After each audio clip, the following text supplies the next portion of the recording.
నమస్తే, welcome to Leo news. AP liquor scam దీని గురించి ప్రజలకు పెద్దగా పరిచయం చేయాల్సిన అవసరం కూడా లేదు. ఎందుకంటే అందరూ దీని గురించి చాలా అప్డేటెడ్గా ఉన్నారు. కానీ అందరూ ఎదురు చూస్తున్న అంశం జగన్మోహన్ రెడ్డి గారు అంతిమ లబ్ధిదారు అంటున్నారు కాబట్టి ఆయన అరెస్ట్ ఎప్పుడు ఉంటుంది, అరెస్ట్ కాకపోయినా కనీసం ఆయన విచారణకైనా పిలుస్తారా అన్నదే. మరి దీనికి సంబంధించి ఈరోజు ఒక కీలక పరిణామం అనే చెప్పాలి. ఎందుకు అంటే దీనిపైన సిట్ కూడా ఒక డెడ్ లైన్ పెట్టుకొని వర్క్ చేస్తుంది. 3వ ఛార్జ్ షీట్ మేము ఎప్పుడైతే కోర్టుకి సబ్మిట్ చేస్తామో దాని తర్వాత జగన్మోహన్ రెడ్డి గారి అరెస్ట్ ఉండొచ్చు. ఎందుకంటే ఇప్పటికే 2-3 ఛార్జ్ షీట్లో పలు సందర్భాల్లో ఆయన పేరును ప్రస్తావించారు కాబట్టి ఉండొచ్చు అని వార్తలు వస్తున్నాయి. ఈ నేపథ్యంలోనే మరి ఈరోజు సిట్ 3వ ఛార్జ్ షీట్ని అయితే కోర్టుకి సబ్మిట్ చేసింది. మరి దీంట్లో జగన్మోహన్ రెడ్డి గారి పేరు డైరెక్ట్గా ఉంది అంటున్నారు. మరి దీని తర్వాత ఆయన విచారణకు పిలుస్తారా లేదు అంటే అరెస్ట్ చేస్తారా అన్న చర్చ అయితే బాగా నడుస్తోంది. సో దీని గురించి కొన్ని అప్డేట్స్ తెలుసుకునే ప్రయత్నం చేద్దాం. మనతో పాటు ఉన్నారు సీనియర్ పొలిటికల్ అనలిస్ట్ కట్టా కార్తీక్ గారు. నమస్కారం అండి. నమస్కారం అండి. కార్తీక్ గారు, ఈ రోజు కోసం చాలామంది వెయిట్ చేస్తున్నారు. ఎందుకంటే సిట్ డెడ్ లైన్ పెట్టుకుంది. మరి 3వ ఛార్జ్ షీట్ తర్వాత జగన్మోహన్ రెడ్డి గారు అరెస్ట్ అయ్యే అవకాశం ఉంది అన్న చర్చ మొన్నటి వరకు బాగా నడిచిన నేపథ్యంలో మరి ఏంటి ఈసారి ఛార్జ్ షీట్లో మరి జగన్మోహన్ రెడ్డి గారి పేరు డైరెక్ట్గా ప్రస్తావించారా, మరి ఆయన్ని ఎంక్వైరీకి పిలుస్తారంటారా, అరెస్ట్ చేస్తారంటారా, ఏం జరగబోతుందంటారు? నా చిన్నప్పుడు అంతరంగాలని ఒక సీరియల్ వచ్చేదండి. అది సంవత్సరాల తరబడి కొనసాగుతూ పోయేది. అంతం ఎక్కడ అనేది తెలిసేది కాదు. సరే మొత్తానికి ఏదో ఒక్కడైతే క్లోజ్ అయింది. తర్వాత చక్రవాకం అని, మొగరు రేఖలని, సరే మీకే బాగా తెలుసు, లేడీస్కి బాగా తెలుస్తాయి ఈ విషయాలు. సో కొన్ని సీరియల్స్ అంటే కొన్ని సంవత్సరాల పాటు లాగదీసిన సీరియల్స్ అవి మళ్ళా బాగా హిట్ అయినాయి. అయితే ఒక విషయం ఏంటంటే ఈ లిక్కర్ స్కామ్ కూడా ఆ సీరియల్ లాగానే ఎపిసోడ్గా కొనసాగుతూ పోతా ఉంది. ఎప్పటికప్పుడు కొత్త పాత్రధారులు వస్తూ ఉన్నారు. అంటే ఇది ఎక్కువ మంది ఇన్వాల్వ్ అయినటువంటి స్కామ్. నిజానికి ఇది 3,500 కోట్లుగా చెప్తున్నారు, కానీ నేను 3,500 కోట్ల కుంభకోణం అని నేనైతే భావించట్లేదు. ఇది కేవలం ముడుపులకు సంబంధించిన వ్యవహారం. లిక్కర్ స్కామ్లో ఒక పార్ట్ ఏదైతే బ్రాండ్ అమ్మారో ఆ బ్రాండ్ అమ్మిన వాటి నుంచి, ఆ కంపెనీ నుంచి ముడుపులు తీసుకున్న దానికి సంబంధించిన స్కామ్. లిక్కర్ మొత్తం కేసులో ఒక భాగం. ఈ భాగంలో కూడా first charge sheet, second charge sheet అయిపోయినాయి. ఇప్పుడు థర్డ్ ఛార్జ్ షీట్ కాడికి వచ్చింది. ఫస్ట్ ఛార్జ్ షీట్లో అంతిమ లబ్ధిదారు ఉన్నాడు అనేటువంటి విషయం తెరిచారు. సెకండ్ ఛార్జ్ షీట్లో అంతిమ లబ్ధిదారికి ధనంజయ రెడ్డి, కృష్ణమోహన్ రెడ్డి, బాలాజీ గోవిందప్ప ఎలా డబ్బులు చేర్చారనేటువంటి విషయాన్ని చెప్పారు. 3వ ఛార్జ్ షీట్లో అంతిమ లబ్ధిదారు ఎవరు, ఆ బిగ్ బాస్ గా పిలువబడుతున్న వ్యక్తి ఎవరో అనేటువంటి విషయాన్ని కరాఖండిగా చెప్తున్నారు. అంటే వైఎస్ జగన్మోహన్ రెడ్డి గారే అంతిమ లబ్ధిదారు, ఆయనే బిగ్ బాస్. ఇది మామూలుగా అండి మీరు అనొచ్చు, ఆయనే కదండి ముఖ్యమంత్రి అప్పుడు, ఆయనే కదండి పార్టీ అధినేత అప్పుడు, ఆయనే కదండి క్యాబినెట్కి బాస్ అప్పుడు, ఈ కొత్తగా చెప్పేదేముంది, ఆయన తెలియకుండా లిక్కర్ పాలసీ మారిద్దా, ఆయన తెలియకుండా లిక్కర్ వ్యాపారం జరిగిద్దా, ఆయన లేకుండా లిక్కర్ కుంభకోణం జరిగిద్దా అనేది లాజికల్గా చూసినప్పుడు ఎవరికైనా అనిపిస్తుంది. కానీ లాజిక్స్ వేరు, కోర్టు ముందు ప్రూవ్ చేయటం వేరు. కోర్టు ముందు ప్రూవ్ చేయాలి. ఏ కేసు అయినా కోర్టు ముందు ప్రూవ్ చేయలేకపోతే ప్రభుత్వం పరువు పోయిద్ది, ఎంక్వైరీ చేస్తున్న సంస్థ పరువు పోయిద్ది, అవతల వాడికి అది అడ్వాంటేజ్గా మారిద్ది. ఇప్పుడు ఆ అవకాశాన్ని ఎంక్వైరీ సంస్థ ఇవ్వట్లేదు. చాలా కరాఖండిగా సాక్ష్యాలని తీసుకుంటున్నారు. ఒక విషయం మీరు గుర్తుపెట్టుకోండి, లిక్కర్ కేసుని చాలా జాగ్రత్తగా చేశారు వాళ్ళు. అంటే అవినీతి చేసిన వాళ్ళు, అవినీతి విషయంలో అలవాటు పడ్డవాళ్ళు, పిహెచ్డీలు చేశారు వాళ్ళు. రేపు పొద్దున ప్రభుత్వం మారితే ఎంక్వైరీ జరగవచ్చేమో, ఎంక్వైరీ జరిగినప్పుడు ఇలా ఎంక్వైరీ చేస్తారు కదా, ఇలా ప్రశ్నిస్తారు కదా, వీటిని దొరకకుండా ఎలా ఎంక్వైరీ చేయాలి అని ముందే అనుకొని ప్లాన్ చేసుకొని చేసినటువంటి స్కామ్ లిక్కర్ స్కామ్ అనేది. వీళ్ళకి అవినీతి కేసులు కొత్త కాదు. 2010-11లోనే 20 సిబిఐ ఈడీ కేసులు ఉన్నాయి జగన్మోహన్ రెడ్డి గారి మీద. ఆ రోజుల్లోనే 16 నెలలు జైలుకు పోయి ఇచ్చారు. సో అవినీతి ఎలా చేస్తే ఎలా దొరికిపోతాం, ఎంక్వైరీ సంస్థలు ఏ ప్రశ్నలు అడుగుతాయి, ఎలా ఎంక్వైరీ కొనసాగిస్తాయి అనేటువంటి విషయం బాగా తెలుసు. రెండోది, వీళ్ళ విషయంలో వీళ్ళ సలహాలు ఇవ్వడానికి కూడా వీళ్ళ కోసం పనిచేసే ఐఏఎస్లు, ఐపీఎస్లు అప్పట్లో ఉన్నారు. అంటే వీళ్ళ దగ్గర రేపొద్దున ప్రభుత్వం మారిన తర్వాత ఎంక్వైరీ చేయాల్సింది. సరే మేము ఈ పద్ధతిలో ఎంక్వైరీ చేస్తాం, కానీ ఇలా కాకుండా ఇలా చేయండి, మీరు క్యాష్ రూపంలో తీసుకోండి, ఆ క్యాష్ని రకరకాలుగా ఇలా మార్చేయండి, అప్పుడు మీరు దొరకరు ఎట్టి పరిస్థితుల్లో అని సలహాలు ఇచ్చిన వాళ్ళు ఉన్నారు. అంటే వాళ్ళు చాలా చాకచక్యంగా స్కామ్ చేశారు. ఆ స్కామ్తో వచ్చిన డబ్బులతోటి రియల్ ఎస్టేట్ వ్యాపారం చేశారు, సినిమాలు తీశారు, దేశాలు దాటించేశారు. ఆ డబ్బు ఎట్టి పరిస్థితుల్లో కనపడకుండా ఎలా చేయాలో అన్నీ చేశారు. మరి అంత జాగ్రత్తగా చేసిన స్కామ్ని అంతే జాగ్రత్తగా బయట తీయాలి, అంతిమ లబ్ధిదారు పాత్రను దార్చాలి. ఇప్పటివరకు పబ్లిక్లో ఉన్న ఒపీనియన్ ఏంటి, జగన్మోహన్ రెడ్డి గారి మీద కేసులు పెడతారు, అరెస్ట్ చేస్తారు, జైల్లో పెడతారు, ఇక్కడ కేసులు దాల్చరుగా. ఇప్పుడు 20 సిబిఐ ఈడీ కేసులు ఈ దేశంలో ఏ రాజకీయ నాయకుడి మీద ఉన్నాయా? జగన్మోహన్ రెడ్డి గారి మీద ఉన్నాయి. ఎప్పటి నుంచి ఉన్నాయి? ఇందా నేను చెప్పినట్టు 10-11 నుంచి ఉన్నాయి, 2010-11 నుంచి ఉన్నాయి. ఎన్ని సంవత్సరాలు? 15 సంవత్సరాలు. 15 సంవత్సరాలుగా 20 కేసులున్నా ఎందుకు దాల్చట్లేదంతే. ఇది ప్రజల్లో ఒపీనియన్. తర్వాత వివేకానంద రెడ్డి గారి హత్య కేసు, ఆ కేసులో అవినాష్ రెడ్డి గారి పాత్ర, అవినాష్ రెడ్డి గారు వెనకాల జగన్మోహన్ రెడ్డి గారు ఉన్నారని సునీత గారు అనుమానం. మరి ఏం తేల్చింది ఎక్కడ అంటే లేదు.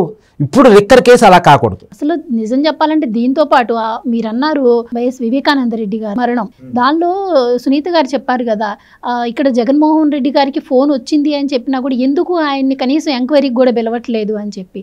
దీని తర్వాత ఇప్పుడు ఈ లిక్కర్ స్కామ్లో కూడా అందరికీ అదే డౌట్ వస్తుంది. ఈ ప్రచారం ఎంత జరిగినా కూడా చివరికి ఆయన్ని ఎంక్వైరీకి కూడా దీంట్లో కూడా పిలవలేరు, అదే జరుగుతుంది ఫైనల్గా అని చెప్పి ప్రజల్లో కూడా ఒక అభిప్రాయం వచ్చేసిందండి. ఇప్పుడు జగన్మోహన్ రెడ్డి గారి ధీమా ఏంటంటే అండి, నేను డైరెక్ట్గా డబ్బులు పట్టుకోలేదు, నేను డైరెక్ట్గా సంతకాలు పెట్టలేదు, నన్ను ఎలా పట్టుకుంటారు, అంతా ఏదో ఒక రకమైన పద్ధతి ప్రకారం చేసుకుంటూ పోయాం కదా అవినీతిని దొరకకుండా.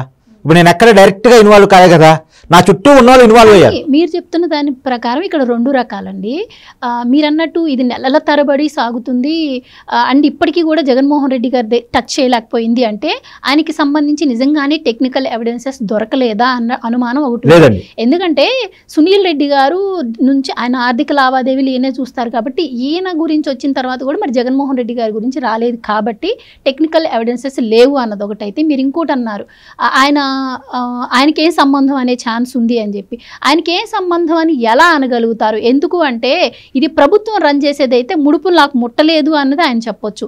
ఇది డైరెక్ట్గా ప్రైవేట్ రన్ చేసేదైతే అలా చెప్పొచ్చు. ఇది ప్రభుత్వమే రన్ చేసింది, దానికి పూర్తి బాధ్యత సీఎంఏ కదా అప్పట్లో వహించాల్సి ఉంటుంది. ఆయనకి సంబంధం లేదని ఎలా అనగలుగుతారు? అయితే ఆయన ఎవరుకున్నాడంటే ఇది మద్యం శాఖ మంత్రి ఆనా డిప్యూటీ సీఎం దాకా వచ్చి ఆగిపోతుంది అని భావిస్తున్నాడు. ఆయన సంబంధించిన ఇప్పుడు కోర్టు ముందు ప్రూవ్ చేయటం అంటే అవతల వాళ్ళకి కూడా చాలా పెద్ద పెద్ద డబ్బులు ఉన్నాయి కదా, లక్షల కోట్ల రూపాయలు సంపాదించే సొమ్ముంది కదా, పెద్ద అడ్వకేట్ని పెట్టుకుని తిమ్మిని బమ్మి చేయడానికి ప్రయత్నం చేస్తారు.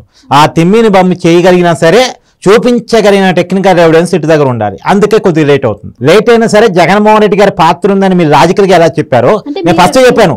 జగన్మోహన్ రెడ్డి గారు ప్రభుత్వ అధినేత, ఆయన తెలియకుండా లిక్కర్ పాలసీ మారదు, ఆయన తెలియకుండా లిక్కర్ వ్యాపారం జరగదు, ఆయన తెలియకుండా లిక్కర్ అవినీతి జరగదు.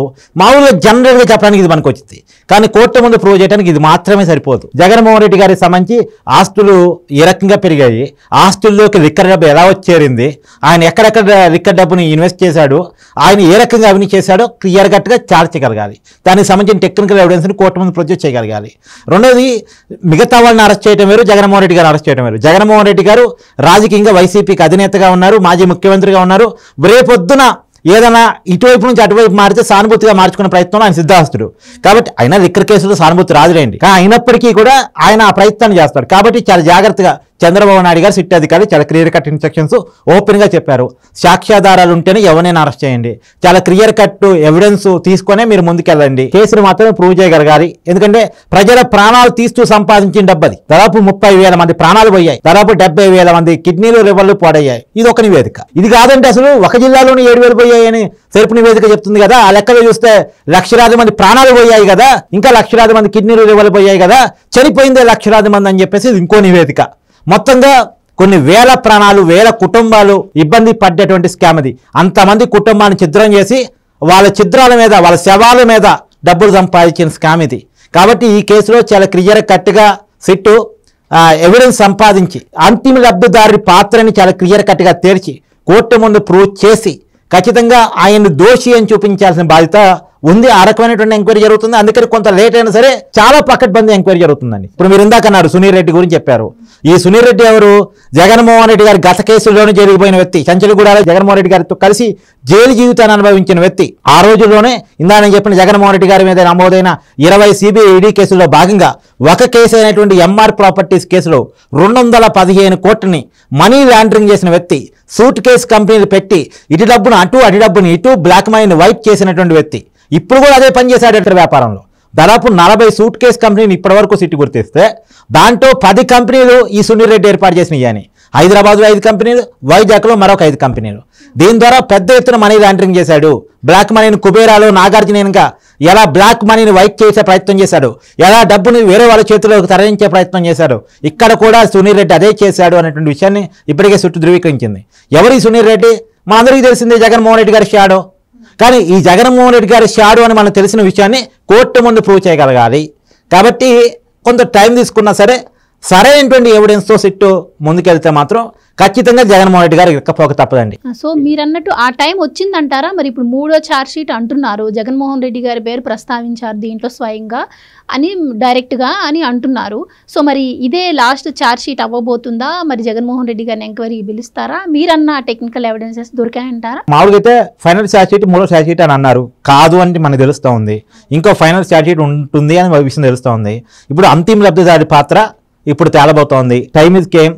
జగన్మోహన్ రెడ్డి గారి విచారణకి రంగం అంతా సిద్ధమవుతోంది. ఆయన అదుపులో తీసుకునేటువంటి అవకాశం ఉంది. ఆ విషయం ఆయనకు కూడా అర్థమైంది.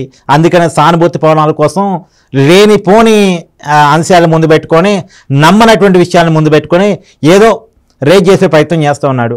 కానీ జగన్మోహన్ రెడ్డి గారు జైలుకి వెళ్ళే టైం వచ్చిందనేటువంటిది ప్రగాఢమైన భావన. కానీ ఆయన జైలుకి వెళ్తాడా లేదా అనేది కూడా నాకు ఇంపార్టెంట్ కాదు కదండి. ఎప్పుడైతే లిక్కర్ స్కామ్లో సంపాదించిన డబ్బు, సరే 3,500 కోట్లు అంటున్నారు కదా, నా అనుమానమే 30,000 కోట్లు తక్కువ ఉండదు ఈ స్కామ్ అనేది. సరే 3,500 కోట్లు అంటున్నారు కదా, ఆ డబ్బులు ఎట్టి పరిస్థితుల్లో ముక్కు పిండి వసూలు చేసి ఈ లిక్కర్ వల్ల చనిపోయినటువంటి కుటుంబాలకి పంచాలి అనేటువంటిది నేను చేసే ప్రధానమైన డిమాండ్ అండి. సో మీరన్నది జరగాలంటే జగన్మోహన్ రెడ్డి గారు ఎంక్వైరీకి రావాలి, ఆ నిజాన్ని ఒప్పుకోవాలి. ఖచ్చితంగా. అండ్ ఇంకోటి, ఆయన ఎంక్వైరీకి వచ్చే విషయాన్ని తీసుకుందామండి. ఈవెన్ ఆయన ఇప్పటి వరకు ఉన్నటువంటి కేసుల్లో ఒక్కసారి కూడా ఆయన ఈవెన్ కోర్టుకు కూడా వెళ్ళిన పరిస్థితి లేదు. అదే కోడికత్తి సీన్ విషయంలో కూడా ఆయన ఎప్పుడూ వెళ్ళలేదు. అలాగే విదేశాలకు వెళ్ళడానికి వ్యక్తిగత పూచీకత్తు ఇవ్వమంటే కూడా ఆయన వెళ్ళలేదు.